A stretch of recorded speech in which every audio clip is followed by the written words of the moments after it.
cash, c'est la monnaie, c'est le fruit du travail.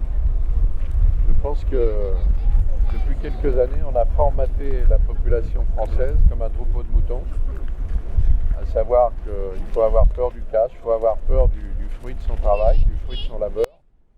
Et les banques sont là pour nous rassurer. C'est-à-dire que les banques qui étaient avant un service, qui rendaient service à la population, vont devenir les gestionnaires de toute la monnaie française. Puisque les dernières lois et décrets qui sont passés, vous n'avez pas le droit d'avoir plus de 300 € dans votre poche en espèces, parce qu'après ça sera géré par les banques. Les commerçants ont un petit additif supplémentaire en France, c'est le droit de 1 000 € sous condition de prendre l'identité de celui qui vient en face.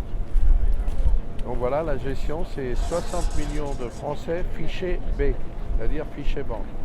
C'est une gestion organisée pour la banque. Il faut savoir qu'il y a 7 pays européens où le cash est libre. Dans ces 7 pays européens, le principal, c'est quand même l'Allemagne. Et la surprise, vous savez pourquoi l'Allemagne ne veut pas être gérée par les banques? C'est parce qu'ils sont tombés dans le traquenard avec le national-socialisme, c'est-à-dire avec les nazis. Entre les années 30 et 45, ils ont eu l'obligation de passer par des systèmes bancaires. Leur liberté était terminée. Leur fruit du travail, ils n'avaient plus le droit de l'avoir. Tout était géré. Et non seulement ça, jusqu'en 89, en démocratie allemande, la Stasi avait aussi ordonné le même système jusqu'en 89. Et les Allemands ont été privés de liberté d'utilisation du fruit de leur travail, c'est-à-dire leurs espèces, qu'on appelle ici le cash. Et ils ont décidé que plus jamais ils verraient ça, parce qu'ils ont été victimisés par la Stasi et les nazis. Donc ça, c'est quand même quelque chose. Quand eux, c'est le national-socialisme. Et nous, c'est les socialistes nationaux, c'est l'inverse, qui veulent nous obliger à passer exactement dans le même système, c'est-à-dire interdire le cash, sous prétexte qu'il y aurait quelques malfrats qui introduiraient le cash et qui ne seraient pas trouvables. Je pense que c'est une fumisterie, c'est simplement mettre 60 millions de Français en gestion par les banques, de manière à étudier tout le monde. Et moi, j'ai eu une expérience il y a quelques jours, j'ai demandé mon argent à la banque, une certaine somme, j'ai voulu l'avoir, on m'a dit de faire un écrit, j'ai fait l'écrit, et mon banquier, par écrit, m'a répondu qu'il ne pouvait pas donner mon argent, compte tenu qu'il voulait savoir la destination et savoir exactement ce que je voulais en faire. J'estime que la liberté, ce qu'on voit sur tous les frontons de nos mairies et de toute la liberté, l'égalité, la fraternité, le principal mot liberté est supprimé depuis quelque temps en France. On n'a plus le droit de profiter du produit de notre travail et d'avoir notre argent chez nous ou dans notre poche. Et si on suit la loi qui est actuellement en cours et qui va être en cours le 1er janvier 2018, cette loi peut faire mettre la moitié des Français en prison. C'est-à-dire que vous n'avez pas le droit d'avoir plus de 1 000 € chez vous. Et moi je pense que dans les campagnes, et puis les petits vieux, les petits retraités, ils aiment bien avoir leur argent, qui sont cachés sous les matelas, et bien tous ces gens-là, il va falloir les mettre en prison, c'est tous des délinquants. Alors la surprise, c'est qu'en ce moment, vous avez des primaires, vous avez tous les politiques qui initialement vous disent « nous sommes contre les banques, contre la finance ».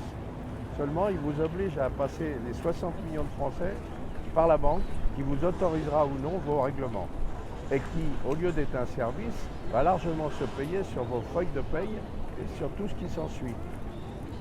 Et tous les petits boulots qui sont traités comme ça de la main à la main, il y en a des milliers, des petits boulots, on ne va pas dire des arnaques, mais des gens que ça leur permet de vivre, au moins des musiciens, eh bien, ils n'auront plus le droit de toucher leur monnaie dans la main parce que ça va être la gestion des banques. Je crois qu'il faut arrêter cette fumisterie. Il faut que le peuple français s'en révolutionne un peu, qu'il arrête d'être un troupeau de moutons. Le fruit de leur travail, c'est des espèces, ils doivent le garder dans leur poche. Et à aucun moment, nous ne devrons être gérés par des banquiers qui ne sont là que pour faire leur boulot, c'est-à-dire organiser la banque au détriment d'une population. Donc s'il faut qu'on retrouve le mot liberté, je crois que c'est nécessaire que les Français pensent à ce que la liberté, c'est aussi la liberté de gagner son propre argent et de ne plus être géré par cette bande de fantassins qui sont là pour observer tout le monde et puis pour nous gérer. Je vous dis que tout à l'heure, j'ai encore eu un coup de fil d'un de mes banquiers qui veut savoir ce que je vais faire comme achat, mais ça ne le regarde pas. Moi, ça me regarde moi et je ne veux pas qu'il rentre, c'est mon intimité, c'est ma personnalité, c'est mon travail. Il n'a rien à voir dans mes affaires, il a juste à écouter ce que je lui dis. La loi, pour l'instant, lui donne raison parce que tous les politiques ont agi pour que cette loi soit faite comme ça. Moi, je demande aux Français de bouger, de faire quelque chose et d'interpeller tous ces gens qui sont à la primaire, tous ces professionnels de la politique qui nous volent un peu la démocratie, parce que finalement, c'est leurs idées qu'ils veulent faire passer. Il faut voter pour leurs idées. Maintenant, il faut que la vraie vie se réalise. Il faut qu'ils écoutent la vraie vie des vrais gens, de manière à ce qu'ils arrêtent de nous laisser penser que c'est eux les décisionnaires permanents.